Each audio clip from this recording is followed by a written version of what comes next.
जय माता दी दोस्तों, स्वागत है आपका हमारे YouTube चैनल पर। आज मैं आपको पंच भीखू की कहानी सुनाने जा रही हूँ।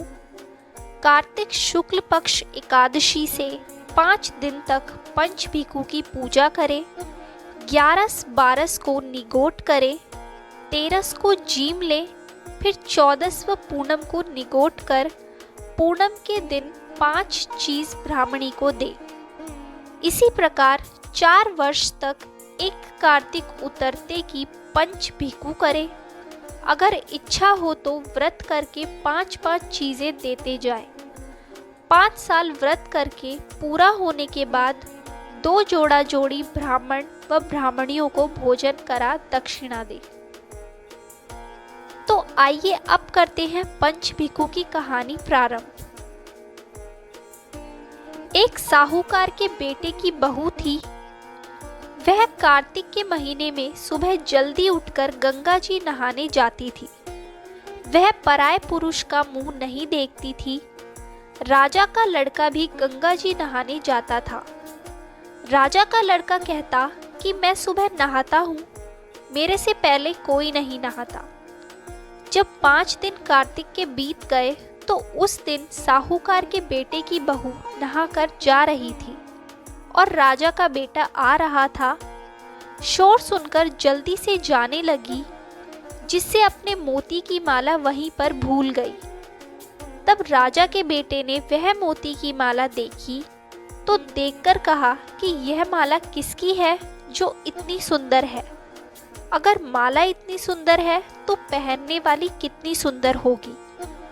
बाद में सारी नगरी में ढिंढोरा पिटवा दिया कि यह माला जिसकी है वह मेरे पास 5 रात आएगी, मैं उसकी यह माला दे दूंगा।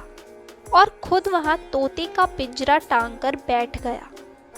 सुबह साहूकारनी की बहू आई, पहली पैड़ी पर पांव रखा और बोली कि अगर मेरे में सत है तो इसे नींद आ जाए। और भगवान ने उसका सत रख दिया और उसे नींद आ गई और वह नहाकर चली गई। राजा का बेटा उठकर बैठा और तोते से पूछा कि क्या वह आई थी। तो तोते ने कहा आई थी। वह कैसी थी? तब तोता बोला कि अप्सरा जैसी बिजली, होली जैसी झलकामड़ी, गुलाब जैसा रंग। राजकुमार ने कहा कि आज तो मैं उंगली चीर कर लेट जाऊंगा, फिर मुझे नींद नहीं आएगी। दूसरे दिन वह उंगली चीर कर बैठ गया। जब वह आई तो भगवान से प्रार्थना करने लगी और इतना कहते ही राजकुमार को नींद आ गई और वह नहाकर चली गई। जब उसने उठकर तोते से पूछा तो उसकी कही सारी बातें बता दी। पूछा तब राजकुमार बोला, आज मैं आंखों में मिर्च डालकर बैठूंगा। और रात को मिर्च डालकर बैठ गया। वह आई और उसने प्रार्थना करी और राजा को नींद आ गई। उसने तोते से पूछा तो तोते ने कहा वह आई थी। राजा के बेटे ने कहा आज तो मैं बिना बिस्तर बैठूंगा। और वह रात को बिना बिस्तर बैठ गया। साहूकारनी की बहू ने भगवान से फिर प्रार्थना की और राजकुमार को नींद आ गई। राजकुमार ने उठकर देखा तो वह नहाकर चली गई थी। वह बोला कि आज तो मैं आग की अंगीठी रखकर बैठूंगा। साहूकार की बहू आई तो भगवान से कहा कि 4 रात तो निकाल दी, परंतु आज की रात और निकाल दो भगवान। भगवान ने उसका सत रख दिया और उसे नींद आ गई। जब वह नहाकर जाने लगी तो वह तोते से बोली कि पापी हत्यारे से कह दियो कि तेरी 5 रात पूरी हो गई है, इसीलिए मेरी मोतियों की माला मेरे घर भेज देना। फिर राजा ने तोते से पूछा कि वह आई थी। तो तोते ने कहा कि वह आई थी और उसने अपनी माला मंगवाई है। तब राजकुमार ने सोचा कि वह तो सच्ची थी, उसका तो भगवान ने भी सत रख लिया।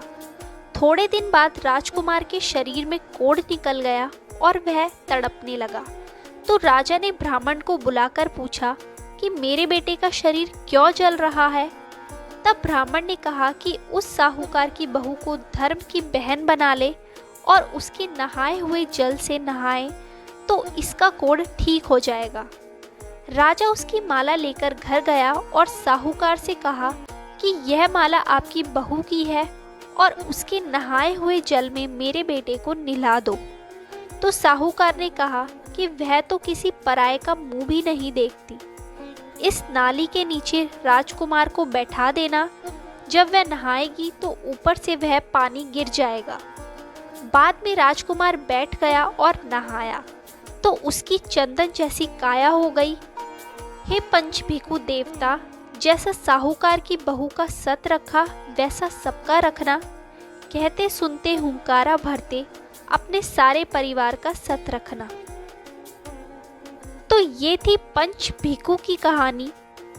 ऐसी ही और कहानियाँ सुनने के लिए हमारे चैनल को सब्सक्राइब करें और शेयर करना ना भूलें।